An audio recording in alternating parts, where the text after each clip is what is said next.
Great. Sorry about that. When we paused it, I thought I hit it again to record. Yep, you're doing fine. Sorry. We came on early and we're having lots of conversations and we decided that probably didn't need to be part of the recording, so we paused it. So thank you, Hannah, for noticing that. I appreciate it. Any other questions or comments? With that being said, friends, it's my joy to introduce you to our panel tonight. First, we have ruling elder Nancy Tyndall from Allentown, New Jersey. Nancy is a co-moderator of the New Jersey Missional Communities Administrative Commission. We also have the Reverend Hannah Lavaleo, who is the pastor at First Presbyterian Church in Cranberry, and she's the core transition team moderator. And third, we have the Reverend Dr. Fred Gary, who is from First Presbyterian Church of Metuchen and the interim trustees president. So those are the three panelists that we'll have tonight to hear from them. But at this time, Nancy, I invite you to open us with a time of celebrations of Coastlands Presbytery. Thanks very much, Dee, and thank you so much for your introduction for our session this evening, because certainly you've captured the essence of our work and this whole endeavor that we are a part. So I would just like to start off this evening with just a few comments on how we got here. You know, it was a little over a year ago that 7 presbyteries in New Jersey accepted the invitation to reorganize into 4 new missional communities. That invitation outlined just a vision of how we could do Presbytery differently. It outlined aspirations, and it was just a great opportunity for us to be a new and different kind of body.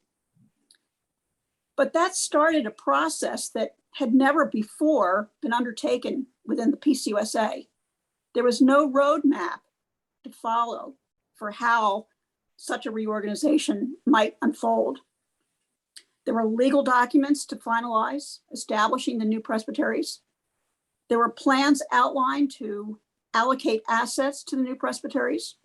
There were expectations set forth for what needed to be done during a transition period. There were approvals that needed to be gotten from both the Synod of the Northeast and the General Assembly's Administrative Commission from mid-councils. And then there were inaugural meetings that had to be called and elections to be docketed.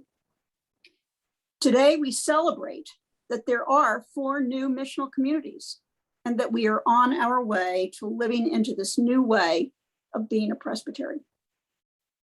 To help navigate the journey, the Synod appointed the New Jersey Missional Communities AC, what a mouthful, and as co-moderator, I still trip over all those letters. But we were appointed by the Synod to oversee the transition period once GA approved the new presbyteries. The AC's work began at the beginning of this year, and its first task was to finalize the legal documents, get them signed in time for the Synod and GA to approve the reorganization, and in time for these 4 new presbyteries to become effective on March 1st. That also started a 12-month transition period. Almost immediately, the AC called for inaugural meetings of the 4 presbyteries. Bylaws were adopted, stated clerks were elected, moderators were chosen, staff leadership selected, and new corporate names were registered with the state of New Jersey. Who would have thought, you know, back in the fall of 2020 that we would have to be worrying about all of these details? That brings us to where we are at Coastlands. The transition work really started at the end of 2020 with a presbytery-wide survey of missional priorities and an invitation to become part of the work of the core transition and pedal teams. But as a new presbytery, it really came together for the first time at the inaugural meeting on March 23rd. Just imagine that was less than a year ago. I'm sure all this may sound familiar, but I think it's important for me to be reminded occasionally just how much has been accomplished in such a short period of time, actually. One of the early actions taken was to amend the charge of the administrative commission so that it could be empowered to take on certain presbytery responsibilities and come alongside presbytery leadership if needed. It seemed clear that it was important to allow the core transition and pedal teams to focus entirely on what the future presbytery of the Coastlands might look like and what its aspirations might be, how it might operate as a missional community, and what that even meant to be a missional community. To do that and not worry or have to worry about the day-to-day business of the presbytery. And so the AC took on the role of the Presbytery Council. In the meantime, an interim COM and interim CPM were formed. The acting stated clerk was named. Interim staff members were announced. A PJC was elected. A parity plan was adopted. A meeting schedule was set. The interim treasurer, the interim board of trustees, and the interim nominating committee were all elected. The hard work of creating a new presbytery was and is well underway. Your leaders and staff are working tirelessly through the myriad of details and issues that a new and ongoing organization face. The transition teams continue to discern the process that will result in our transformation to a missional community. And oh, by the way, we are thrilled that Reverend D. Cooper has joined us in this effort as our GAP presbyter. Much has been accomplished, but the work continues. Thank you, Nancy. And I just would offer, in the midst of the celebration, a specific appreciation for the AC and the work y'all have continued to do and the accompaniment through this process. At this time, I believe I'm to call on Fred, that he will bring our first presentation. Thank you, Dee. And let me just start by thanking Nancy. So much of the work the trustees had to do was already set up by a lot of hard work. I know that Nancy was greatly involved with, because blending three presbyteries, not only blending a lot of different folks, it's also blending a lot of assets. So that can be some fancy dancing, and I'm not a good dancer, so Nancy took care of most of that. Just to give you a sense of where the trustees are at in this process, a lot of thanks also goes to Linda Gilmore. She has done an enormous amount of work clarifying so many of the particular challenges that once they're all done, the presbytery is going to be able to function at a very high level, and as it should. Financial policies are in place. We're close to a balance sheet. The other piece is we tackled the enormous question of the per capita, and it doesn't seem like there was any not too much consternation. Let's call it that. And then the other piece out there is that we're still working on a balance sheet, on a budget. That's kind of elusive, and that kind of brings up the next person I think I should thank, and that's Sue Smith. I don't think a day goes by that I don't talk to Sue on the phone, and she really does an enormous amount for our new presbytery. And I feel like I'm almost walking the straight and narrow, which many people know me for a long time considered impossible. But she has done a great job bringing that about. And I say that because, I was very excited, I still am, about the challenge of seeing how you could take three different pieces of different presbyteries and create a new one. And it occurred to me the other day that there's probably not a lot of folks who've ever done that. And so there was a lot of unknown and a lot of, well, let's see if that works. And I was very impressed when I heard all the stuff that the core transition team, did I get that right, Hannah? The core transition team has been working on, because you know, so many of the questions of where the presbytery is going to go and what it's going to look like and how it's going to relate to one another are well underway. And the trustees can just be the folks who think about policies, and I feel safer there. But there's a couple of things I wanted to bring up. The first one was I made a promise that I would highlight something that went out in an e-blast today for Westminster to highlight the appeal. And I'm excited about that. I mean, it's obviously an exciting and vibrant ministry, and who wouldn't want to support? But as the interim trustees, we had to say, well, you know, do we do that? How do we do that? Who says we can do that? And we all got on the email and said, well, we can, we should, and we'll figure out the policy in a little bit. And that was exciting to be able to do that. And I think it speaks to the level of trust that folks have for one another. I don't know about the precedents in other presbyteries, but we're going to figure that one out. But I have to say that everything was going somewhat smoothly until I started getting all these emails and telephone calls about Boy Scouts. Now I'm going to cry in my soup here a little bit.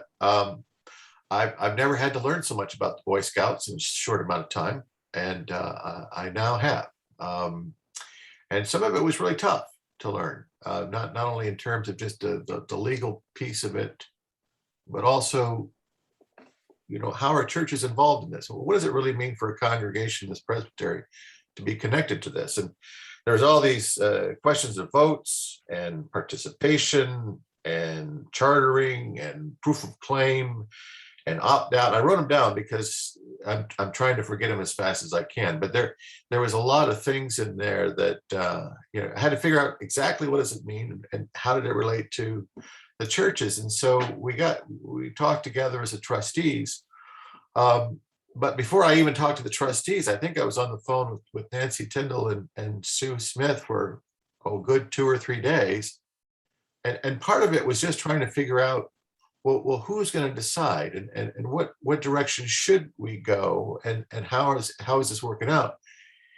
And that's a good way to say, Dee, I'm glad you're here.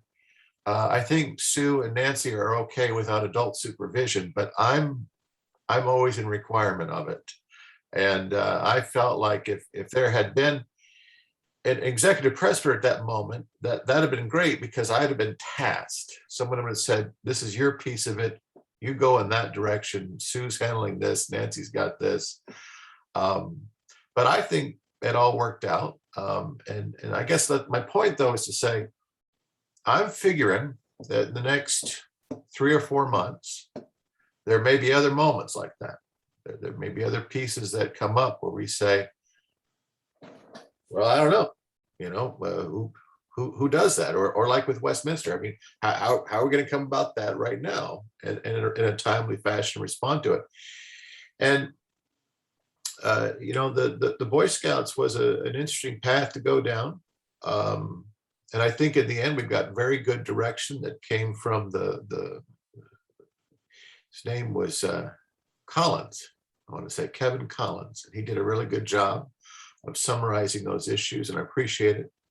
But by and large, I guess I just want to take my point to say with the Boy Scouts to point out that, you know, there were some kind of moments of trying to navigate how are we going to come to decisions on this. And the good news is everybody's trusting one another, but we're also recognizing that, well, it's probably a lot of uncharted water from time to time.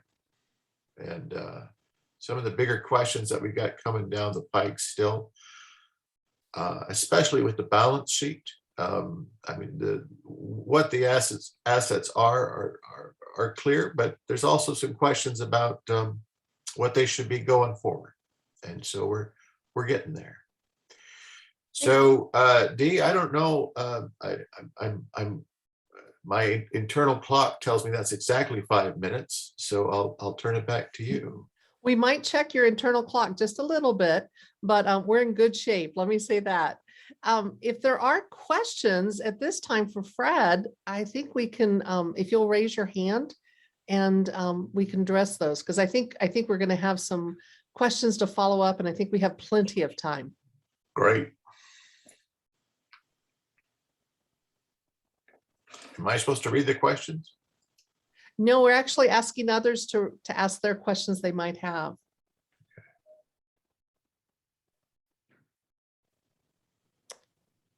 Then we might have an abundance of time.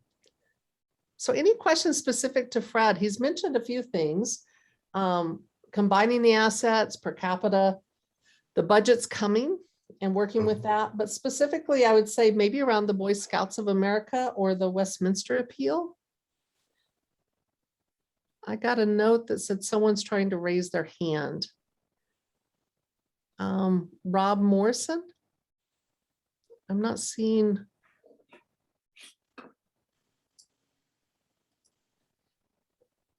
Oh, I see you there, Rob. Okay. Can I Great. talk to you now? Can you hear me? Yes.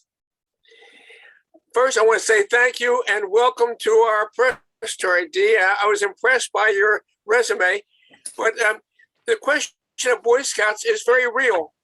My daughter is a pastor in Roselle Presbyterian Church, and she's been notified of her church's liability and perhaps be sued.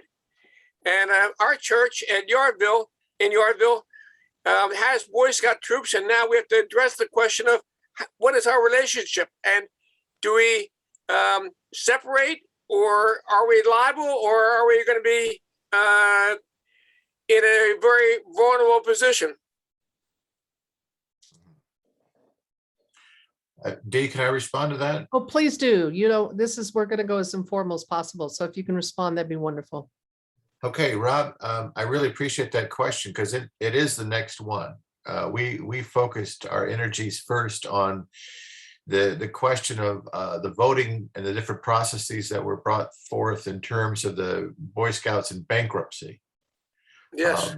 But the big question moving forward, which a lot of churches I think are going to have to pick up, and the trustees will be working hard to provide some sort of help or guidance on this, is this whole issue of chartering relationship. And it's something that I became aware of through this process and have done a lot of anecdotal research by asking people if they thought of it like I did. And the answer was yes, which I always look to our relationship to the Boy Scouts as a building use issue. They're using our building, and we're happy to have them there, and just don't break anything. That was the main direction that we gave to them.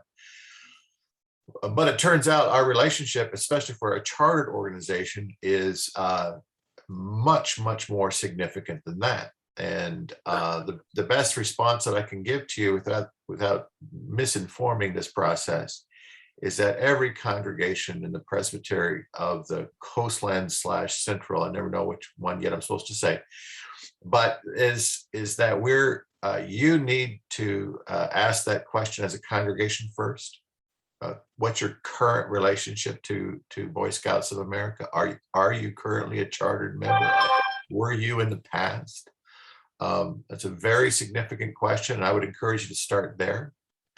The second piece is to realize that if indeed you are a chartered charter with the Boy Scouts, and you or were, the volunteers for the Boy Scouts were your volunteers. That's the challenge of the chartering relationship that a lot of churches I don't think fully grasped.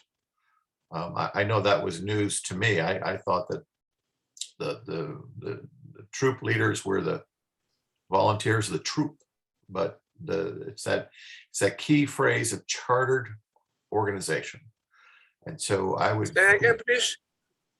say it again. Could you say that again? Could you say that again? it's the question of, are you a chartered organization as a congregation with a church? And I can just say right now that the trustees will be putting out more information on that, and maybe some clarifying definitions. But the key to it is to start asking folks in the congregation, looking in session minutes and trying to track down, a lot of folks, their relationships with scouts go back decades and decades. Mhm. So it may not be a real easy task to find out, when you first started, but it may be easier to start by asking the question, are you currently a chartered organization with the Boy Scouts? Because that's important too. And it all goes down to that question of, that's a different sort of relation than letting someone use your building. And so I'd encourage you to start there. And the trustees are going to meet on Wednesday and discuss the challenge that a number of churches in our Presbytery are going to face because of lawsuits. And Fred, there's another question from Karen, and I think this may be the only question left we can do before we move to the next section, but there will be time at the end if something pops for y'all. But Karen. I'm just curious, I don't want to make an assumption, but Fred, if our churches, those churches that have not been notified of liability, can we take a breath and say, okay, or that's hopeful thinking? What would you, where have all the churches that are liable been advised as of yet? I feel like I'm in a Senate hearing. Senator, I refuse to answer that in grounds that will incriminate me. No, I really can't answer that one, Karen. I mean, it's certainly a hard day when a congregation received notification like this. And some churches in our Presbytery have. But is there any potential exposure going forward in relationship to the 86,000 suits that the Boy Scouts currently have? I wouldn't even begin to know how to answer that. And that's why, in terms of energy right now, like the trustees focus their energy on this pending question of a vote.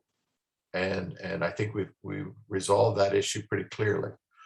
I would encourage all the congregations to focus your energies on this question of whether or not you're a chartered organization, or have you been in the past? Because I can tell you, if you weren't a chartered organization with the Boy Scouts ever, well, then chances are pretty good that this isn't going to have a likelihood of impacting your congregation. The likelihood would be very low. But if you were chartered at any point, well, then I really couldn't tell you. I don't want to misinform folks. And Fred, it looks like Nancy Talbot, our Synod Stated Clerk, also has her hand raised. Yes, thank you for recognizing me. What I can quickly say is that the deadline for people to file complaints against churches was November 30th of this year. And so at this point, that time is passed. I understand, however, that there may be a movement in New Jersey to once again extend that. But for the time being, the deadline is over. There seems to be a lag time sometimes between when this is filed with the courts and when it is that the church will hear about it. But the synod is named in some of these, not all of these cases. And our lawyer who practices in New Jersey has kept a list of churches that she has found within the court filings. And so what I can do, Fred, is provide to you, I think what I could do is offer to provide to you the list of churches that are encompassed within Coastlands who are affected, whether they've been served at this point or not. Wonderful, thank you. I think at this point, we're going to shift our attention, and if something does pop, please remember to put it in the chat, or again, there'll be time at the end that we can come back to. But I'm going to invite Hannah at this time, as she's going to share with us some of the process of naming our presbytery. My name's Hannah, and you've heard from me in many Presbytery meetings to date as the moderator of the core transition team. One thing that we want to recognize tonight is that these three bodies were formed at different times and in different ways. And so the core transition team started its work when the official 12 months of transition started, March of 2020, correct? Yep. No, March 2021. Yep. And I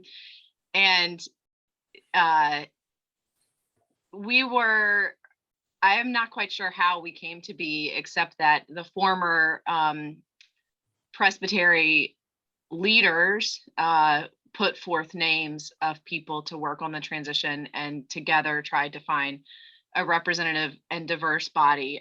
We were not nominated or voted on. And our task was to be the dreamer of dreams and the keeper of visions, or something to that extent. Nancy said it well. The core transition team was to be forward looking and to define, to help co-create and define what it is we will be after this time of transition, recognizing more and more that transition seems to be somewhat permanent in this world. But still, that was our task, and it has left part of why we wanted to have this town hall is there have been many moments, as Fred recognized, where we're looking at each other, the trustees, the AC, and the core transition team, saying the question that has become our refrain: who's on first? Whose task is this? So we kind of filter it through those questions. Is this about culture setting? Is this about defining the framework of what will be? Is this about day-to-day operations? Is this about finances and assets and liabilities, and shuffling work to the right places and collaborating wherever possible? I will say early on, we decided that anything big that needed to come to Presbytery floor would go to all three of those places first, so that there was nothing that the core transition team would be bringing to the Presbytery floor that would be news to the AC or the trustees, and likewise in other places. And then as Larissa stepped away from her position, we decided that we needed, she really kept information in one central place and coordinated between the three groups. And so in her absence, Fred and Nancy and myself, one of our co-moderators, and Sue as the senior staff person, started meeting every other week to make sure that our work wasn't being duplicated, and to also make sure that nothing was falling through the cracks. I will also say that the work of dreaming dreams and blue sky thinking was a phrase we used a lot. A lot of that work was done in the first 6 months. And in the second 6 months, we've really shifted to what's the framework that we're putting forward for this Presbytery. And some of that has to be answered by March 1st, and some of it can be recommendations that formalize after March 1st. But that's kind of where we are. And so the kind of case study of how this has gone, either well or not well, for the core transition team is the naming process. While we're not always sure what our job is, we knew that we had a role to play in the naming of the new Presbytery. Our name when we came together was the Presbytery of Central New Jersey. I don't know if you remember the practice of Paul on Montaigne to put placeholder after that, right? He used to, all of his emails and everything said Presbytery of Central New Jersey, parentheses, placeholder, which was great because that name was always and only meant to be a placeholder. So in discerning the new name, it was a process of discerning when to put forth finding a new name, and also how. And the when got answered for us in kind of looking at the larger timeline of how things were going, and knowing that the Synod AC would be doing, would be meeting in September, not the Synod AC, the Synod itself, right? Would be meeting in September. And so we needed to get a name before them for a vote in September. that would make the most sense. Otherwise, we would be holding up some of the legal processes quite a bit. So then backing up from September, but not wanting to do it too early in our coming together either, we settled with kind of June, July. So I think late June is when the process was first put forth to the Presbytery. And by end of July, our name had been voted on by ourselves. And it still had to be approved by other bodies before it became official. So Fred, to answer your question, Coastlands, central placeholder can be forgotten. We are officially Coastlands. But how did we get there? We wanted, as we sat around at the core transition team, imagining how do you come up with a name, which, by the way, is a really hard thing to do. I am currently pregnant with my second child and have nothing, no names and nothing left to give. And it will take all 9 months, if not more, to figure it out. And so we had just like a month to do it as a presbytery.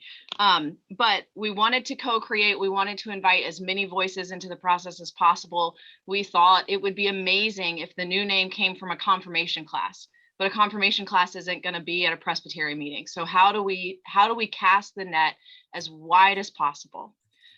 We didn't want to, so that was one of our values. Fred just messaged me privately that Fred is not used enough. So we'll add Fred to the list. So anyway, we wanted to send it out to our full email list. We used something called Padlet, which allows you to both submit names and then like names. So for like a week, Cherry, Oakley, and I watched Padlet like it was our binge watching, because new names would be submitted and then new people would like here and heart there. And if you remember, I think there were probably 15 to 20 names total submitted. And then we took the 3 that had the most hearts, right? The most likes of those that had been submitted, with an important caveat that one of the ones that was hearted the most was Presbytery of the Old Scots Presbytery. And the core transition team discerned not to put that name forward as one of the 3 final names. And we spoke to why that was in newsletters and in the Presbytery meeting. I think there was a large understanding that if one of our core values and commitments was going to be to justice as a missional community, there were good reasons to not let that name advance. And so we did not. And then to that same email list, a Survey Monkey went out, allowing everyone to vote between those 3. And the name from the Survey Monkey that got the most votes was the name that the core transition team recommended on Presbytery floor for a vote. So it did not go to Presbytery floor. Here are the top 3 names. Now you commissioners vote. It went to the whole Presbytery. Everybody vote. Send it to your 8th graders. Send it. Call your shut-ins. Help them vote. I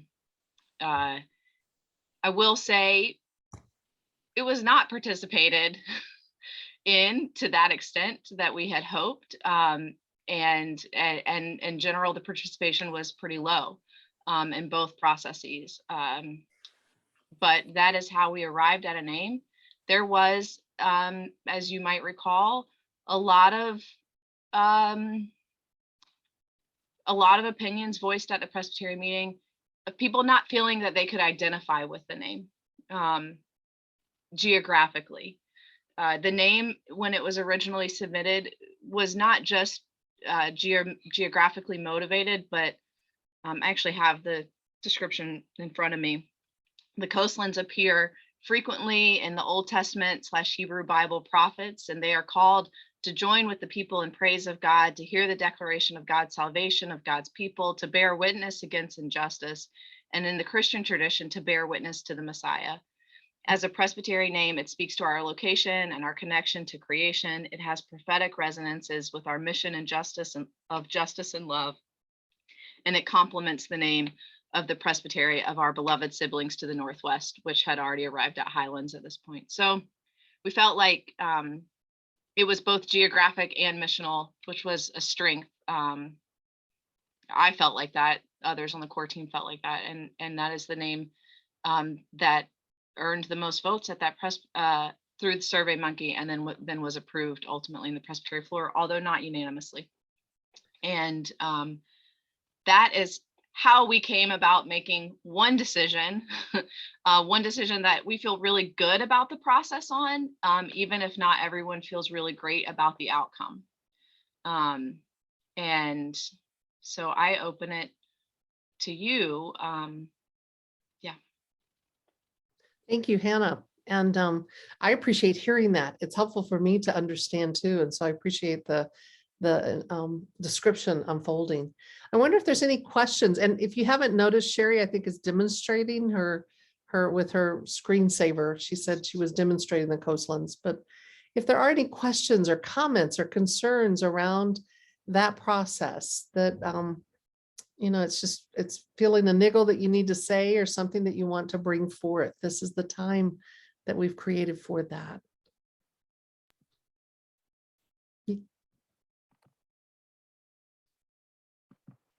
Karen.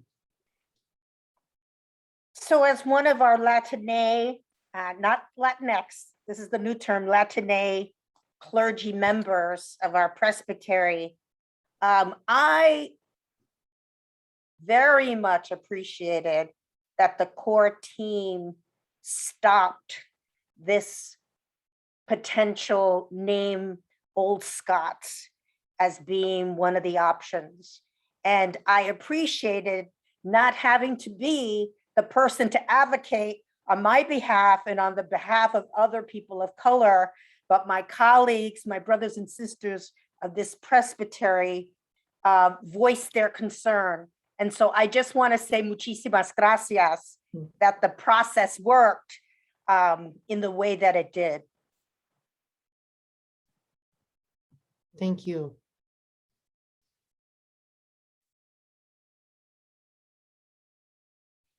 Any others? Any comments?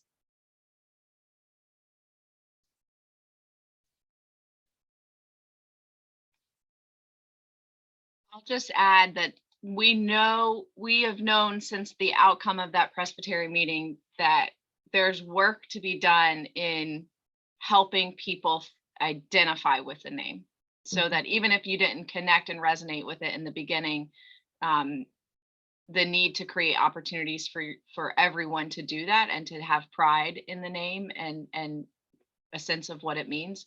That need is still there and known by the core transition team. I, for one, am hoping that some really fun, vibrant branding might help get us there, but more than that too. So. Thank you, Hannah. Well, we'll jump to our third time, and this is for Nancy of going forward, just kind of looking ahead of what's still needed or what's before us. Oh, Nancy, you're still on mute. Sorry. That's fine. Thanks. And thanks to Fred and Hannah for giving us that sense of how we have been doing the work of the presbytery and holding up some of the values that have been beginning to, I think, define this new presbytery. But there's still much to be done. I think if we think about the fact that so many of our commissions are interim, our board of trustees, they were elected as interim board of trustees. Our nominating committee was elected as an interim nominating committee. Our clerk, our stated clerk was named as an acting stated clerk. We have a lot of decisions that we need to address to really make that step from being in this interim and this transitional time into are more, I won't use the word permanent because nothing is permanent, but this more settled time, shall we say. And so as we think about the decisions that we're faced, whether it's that structure of the trustees, the amendments to the bylaws that need to be adopted in order to be consistent with how we would like to have the presbytery structured, how we would like to have the presbytery staffed. All of these decisions are going to be important, and it's going to be important for how the presbytery comes alongside those decisions and helps make those decisions, participates in those decisions. So one of the things that we'd like to just listen for tonight is thoughts that you might have about how you would like to see the presbytery participating in some of these decisions. For example, the consideration of a staffing plan, the consideration of what our mission and our vision statement ought to be. How do we embrace the aspirations of that original invitation to make sure that we are living into those and that we are living into being this missional community. So we wanted to open the floor for your sense of what is important to you in how these decisions should be made.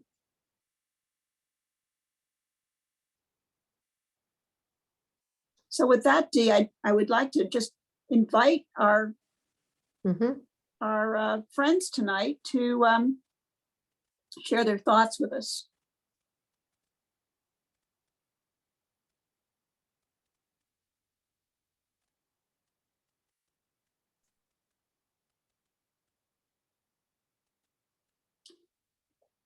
I could go on and on as far as the things that need to be done.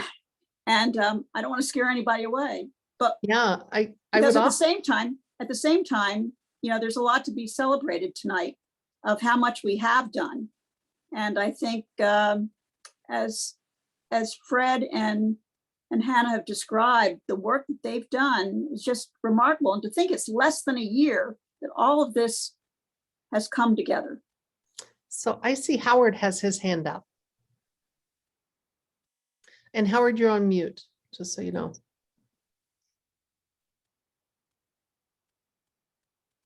My friend Howard.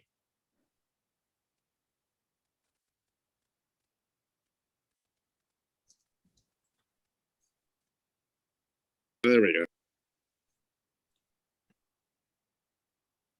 Oops, Mute. there you go. How about that?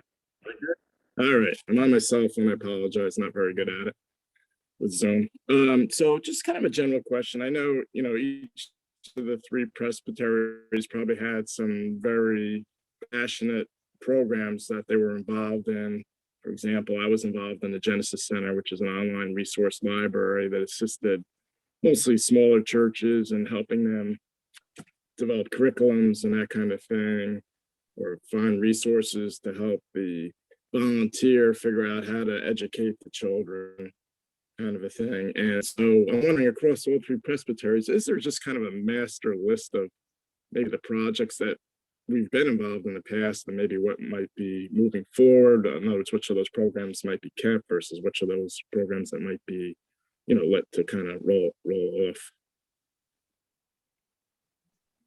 I think that's a great question. I don't know and would defer to some folks on the Who's on core. first? I'm sorry. Who's on first? Well, I can answer it in one way. You know, they always say follow the money. So I can tell you that there are some legacy funds of each presbytery that has come our way. And so what the trustees have been doing is to make sure that we understand the intent or the donor intent is one way of saying it for each of those funds, so that we honor it going forward. And having said that, there's, Nancy, correct me if I'm wrong, but I think there's over 14 or 15 different pieces to that. And some of those are Right. things for which people are very passionate about. And some of which people would be surprised to find out they were there. So, it's a little bit of a mix. But to Howard's point, the trustees have certainly been asking that question in terms of funding. But in terms of programming, like what Karen brought up with her piece there with Westminster, I didn't know about it, and I'm happy I do now.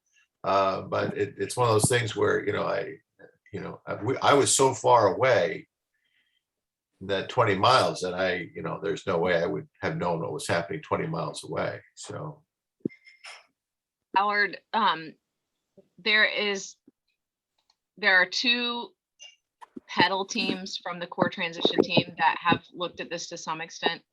The congregational support pedal team and the ministries pedal team.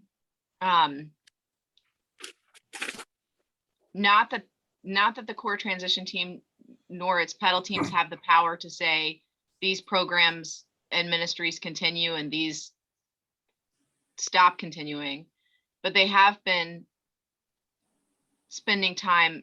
I can answer specifically for the Genesis Center. One, learning what those program, because that was a program of the Presbytery, right? Of the former Monmouth, learning about it and just discerning where and if it fits in the future. And then if that requires monetary or staffing or any kind of structure of support from within the Presbytery, then to pass those recommendations on, not that any have been reached at this point. And so those conversations have been had. Another one that comes up is the Vital Congregations Initiative. Like, there was money with that, there was a commitment with that, but the question lingers, there's an opportunity to grow that commitment. Is that a commitment that that Coastlands Presbytery shares? And do we want to grow that commitment, or do we want to let what has been be used and find its end, and then not continue on with the Vital Congregations Initiative? So that's another one. It's not quite a program, but a ministry. So those congregational support and ministry teams have been looking at, what do our congregations need? What has already been out there? Where is their energy, and where do the values align that it makes sense to continue these things? And then the core transitions team is to make recommendations, but not to institute those recommendations. If that answers your question somehow, Howard. Yeah, that was great. Thank you. Thank you. And I see Karen has her hand up. Just to take the moment to add to the list, Hannah shared a short list. There are many examples, but Bethany House of Hospitality in Trenton, New Jersey is a young adult intentional community, and I will be meeting sometime this week with the ministries team to talk about Bethany House of Hospitality. I'm also aware, Howard, it doesn't even fall into any of these structures fully. There were also like working groups and people that had shared affinities in each former presbytery that haven't found each other in the new structure. And that doesn't mean that their work has stopped, but it hasn't become like official yet. So the Justice and Outreach pedal team probably stops existing on March 1st, but would continue, perhaps, if they so choose, as a working group, right? And then that would give the people who did different ministries and different everybody needs a landing place again of shared affinities, and that needs to be established as well. Christian educators, like with the Genesis Center, Christian educators need to have a way to find each other again, as they did in their former presbyteries. And that kind of stuff has yet to happen. So siblings in Christ, I'm aware it's at 5:59 and we've hit our time. And one thing that I'm committed to is to honor people's time and their commitment with that. I would invite, and I'm going to jump ahead and say this on behalf of the core transitions team, the trustees, as well as the AC, is there is an openness if there are questions or things that you're uncertain about, is to definitely bring those questions, continue to bring them forward for clarity so that we can continue to move forward with an understanding. I think many times when we don't have information, that's when we start making up things. And that's when all of a sudden we realize, wow, that's not what's happening or what's going on. If it's okay, Hannah, with you, and what I would like to do, we had a moment that somebody was going to kind of go through and summarize. I would be willing to do that in the prayer to combine those two, if that's all right, so that we can honor folks as they leave tonight. Is that all right? Great. Friends, let us pray. Holy and gracious God, we have heard a lot tonight. So much. So many things that have happened since March 23rd, and recognizing that's less than a year ago. God, we celebrate all that has been accomplished in so many ways, from the AC presence and guidance to the core transition team and the pedals. But God, even more than the task and the to-dos are the people, from staff, from Sue, from the leaders. Tonight specifically, we're looking at Fred and Hannah and Nancy and the ways in which they have brought such leadership and service to this formation. We've discussed and listened, God, about all the assets combining and per capita and budgets and the many details that aren't always as evident or as apparent, but are definitely there in the layers of them. And so for the work that the trustees are doing, we give thanks and praise. God, we're mindful of the Boy Scouts and the concerns that are brought forth and our role, our liability. And God, we also pray for all those who have been harmed, as well as those who are in this process of unfolding. God, we look to you for wisdom, for decision, for comfort as we continue to be a church, a denomination that seeks out your light and your justice.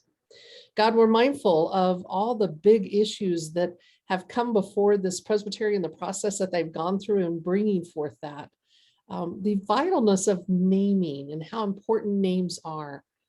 And so God, as Coastlands has been embraced in this very wide net casting and the landing on one name that indeed, I would say, supports the integrity of who we are as a presbytery. We celebrate and give thanks to those leading, but also to you.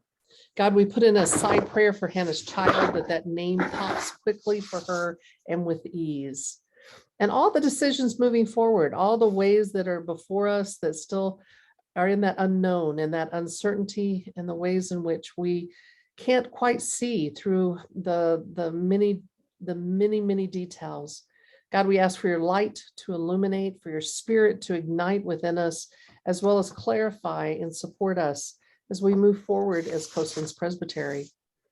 God, we ask for your sustenance for all those doing the task before them, that indeed, even though at times there's weariness and tiredness, that indeed we are energized by your spirit and through your spirit to move forward to who you are calling and shaping and engaging the leaders to shape of Coastlands Presbytery. And last, God, we pray as we approach and enter into this transition yet again, even in our church year of moving from Advent into Christmas, that as so many of us will transition from the anticipating and waiting to the time of rejoicing and celebrating the birth of your presence, the embodiment of you, divine love here on earth. And so, God, in those moments of transition, we celebrate that your presence is with us, both then, both now, and forever. And for that, we give thanks and praise. In Jesus Christ's name we pray. Amen.